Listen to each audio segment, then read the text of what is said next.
পেঁয়াজের দাম বাজারে পেঁয়াজের দাম হঠাৎ বৃদ্ধি হয়েছে।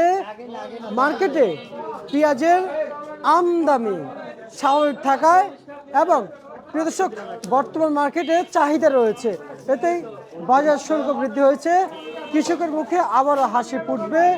এদিকে আমরা ব্যবসায়ীদের সাথে যুক্ত হব আজকের বাজার আপনি জানিয়ে দেওয়ার জন্য মেসাজ আলহাজ ভান্ডার থেকে। আসসালামু আলাইকুম। ওয়ালাইকুম আসসালাম। কেমন আছেন? আলহামদুলিল্লাহ ভালো আছি। খুব খুশি খুশি মনে হচ্ছে। হ্যাঁ, খুশি খুশি মনে হচ্ছে কেন জানেন? এক সপ্তাহ যাবত পেঁয়াজের বাজার ছিল 20 টাকা থেকে 22 টাকা, বুঝছেন? হঠাৎ করে কাল বিকেল থেকে আজকে এই পর্যন্ত পার কেজিতে 10 টাকা বাড়তি হয়েছে, বুঝছেন? যে কৃষক মানে এতটা লস খাইছে, 22 টাকা 20 টাকা পেঁয়াজের বাজার হবে, বুঝছেন? আপনার যে 20% কৃষকের ঘরে মুড়িকাটা পেঁয়াজ আছে, বুঝছেন? আর 60% কৃষকের ঘরে হলেন মাল আছে। এরা হলেন মাল হয়ে গেছিল 18 টাকা 19 টাকা, আর মুড়িকাটা মাল হয়েছিল 20 টাকা 22 টাকা।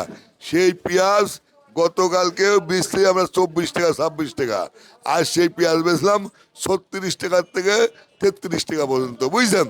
10 টাকা পার কেজিতে 24 ঘন্টার ব্যবধানে 10 টাকা পেঁয়াজের বাজার বৃদ্ধি পাইছে, বুঝছেন? যে 10 টাকা কিছু পেঁয়াজের বাজার বৃদ্ধি পাইছে, আমাদের এর মধ্যে চারেনা লাভ না থাকলেও, বুঝছেন, আমাদের কৃষক যারা, আমাদের বাংলাদেশের কৃষক যারা, বুঝছেন, এদের 10 টাকা করে কেজি প্রতি পেঁয়াজে বাড়তি পাওয়া মানেই কৃষকেরা অনেক অনেক লাভবান হয়েছে, অনেক মানে লসের থেকে সাশ্রয় হয়েছে। এই জন্যই আমি আনন্দিত এবং গর্বিত, বুঝছেন, যে একদিনের ব্যবধানে 10 টাকা বাড়েছে। এক সপ্তাহ পেঁয়াজের বাজার গেল 22 টাকা 20 টাকা 23 টাকা গেছিল উপরে। সেই পেঁয়াজ কাল বিকেল থেকে আজ সকাল পর্যন্ত পার কেজিতে 10 টাকা বাড়তি। কৃষক কি ভেবেছিল যে এর উপরে শ্বাস করে দিবে, হাল দিয়ে দিবে? কৃষক সিদ্ধান্ত নিয়েছিল যে পেঁয়াজের জমিতে আবার চাষ করে অন্য কিছু ফসল বুনবে কি লাগাবে, পেঁয়াজ আর উঠাবে না।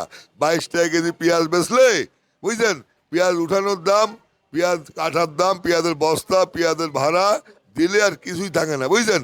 পেঁয়াজ উঠাবে না বলে প্রায় কৃষকের সিদ্ধান্ত নিয়েছিল। হঠাৎ করে পেঁয়াজ আজ 3 দিনে বাজারে আমদানি নাই, বুঝলেন? একদম বলতে গেলে 1 গাড়ি 2 গাড়ি গেলে আমদানি হতো, যেখানে 50 গাড়ি 2 গাড়ি আমদানি। এই 3 দিনই আমদানি হই নাই, যার কারণে পেঁয়াজের বাজার 24 ঘন্টার ব্যবধানে 9 টাকা থেকে 10 টাকা কেজি প্রতি বাজার বৃদ্ধি পাইছে, বুঝছেন? এই জন্যই আমার একটু আনন্দ। আর আলুর বাজার এতটাই কমে গেছে, বুঝছেন, 8 টাকা 7 টাকা 8 টাকা 7 টাকা আলু ছিল, এটা আজকে 1 টাকা বেড়ে 9 টাকা 9.5 টাকা হয়েছে, বুঝছেন? জি। আর রসুন আপনার ছিল 30 টাকা 35 টাকা ছিল, এটা 40 টাকার থেকে 55 টাকা বিক্রি হচ্ছে আজকে, বুঝছেন? সবচেয়ে খুশির খবর হচ্ছে আপনার আমার দেশ পত্রিকায়, গতকালকের পত্রিকায়, আমার দেশ পত্রিকায় মাননীয় প্রধানমন্ত্রী 12 যাদের 5 লক্ষ টাকা কৃষি লোন, বুঝছেন, 5 লক্ষ টাকা কৃষি লোন সহ আপনার মানে ইন্টারেস্ট সহ, বুঝলেন, এই সমস্ত 12 লাখ কৃষকের 5 লক্ষ করে কৃষি লোন একদম ইন্টারেস্ট সহ মকুব করে দিয়েছে, বুঝলেন? এটাই হলো সবচেয়ে বড় জাতির জন্য একটা ভালো খবর। কারণ আজকে কৃষক দেশের চালিকা শক্তি, বুঝলেন? 1,23,00,000 কৃষক এই দেশে, এবং হচ্ছে 70 লক্ষ হলি শ্রমিক, বুঝছেন? এই কৃষকের পাশে খাটে শ্রমিক 23 লক্ষ, বুঝছেন? 70 লক্ষ 70 লক্ষ শ্রমিক 1,23,000 কৃষকের পিছে শ্রম দেয়, বুঝছেন? এখন কৃষকেরা মনে করেন যে একটা দেশের চালিকা শক্তি, সেই কৃষক অর্থনৈতিকভাবে শেষ হয়ে গেছে। পণ্য উৎপাদন করে লস খাইছে, পেঁয়াজ উৎপাদন করে লস খাইছে, আলু উৎপাদন করে লস খাইছে, রসুন উৎপাদন করে লস খাইছে। লস খায় কৃষক এই দেশে মেরুদণ্ড ভেঙে গেছে। কৃষকের মেরুদণ্ড যদি এই দেশে ভেঙে যায়, তাহলে শ্রমিক তো আর বাঁচতে পারে না, বুঝছেন? শ্রমিক একদিক কৃষক আর কৃষক একদিক শ্রমিক। আজ দেশে কৃষক চালিকা শক্তি ছিল, সেই শক্তি 25 বছরের স্বৈরাচারী সরকারের কবলে পড়ে কৃষক বলতে আর কিছু নাই, সব শেষ হয়ে গেছে বুঝলেন। এখন মাননীয় প্রধানমন্ত্রী তারেক রহমান দেশে ক্ষমতায় আসেই বুঝলেন, এখন মানুষ বুক ভরে নিঃশ্বাস নিতে পারতেছে, 18 কোটি মানুষ বুক ভরে নিঃশ্বাস নিতে পারতেছে বুঝলেন। এই 54 বছর হয়, 11 মাস হয়, 5 দিন হচ্ছে দেশ স্বাধীন হওয়া বুঝলেন।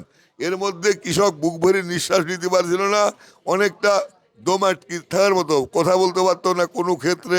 মানে সার কিনতে গেলে 1200 টাকা সার 2200 টাকা, তেল কিনতে গেলে 80 টাকা তেল 122 টাকা, সোয়াবিন কিনতে গেলে 150 টাকা সোয়াবিন 200 টাকা, প্রত্যেকটা পণ্য আকাশ ছোঁয়া দাম। আর কৃষকের যেসব পণ্য উৎপাদন করে বাজারে আমদানি করে সেগুলোর দাম নাই পানির ছাও, লিটার প্রতি 5 টাকা কম বুঝছেন।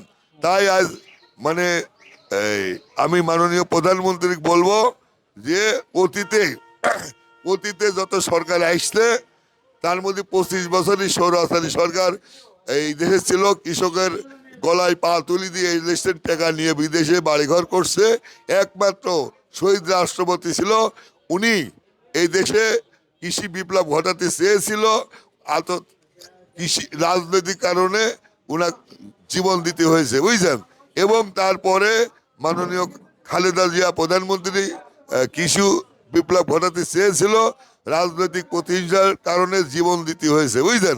এখন আমি মাননীয় প্রধানমন্ত্রী সবিনয়ে অনুরোধ করব, করজোরে মিনতি করব, আকুল আবেদন করব যে শিল্প খাতে অতীতে সরকারের অনেক বিনিয়োগ করেছে, কোটি কোটি শত কোটি টাকা বিনিয়োগ করেছে শিল্প খাতে বুঝলেন।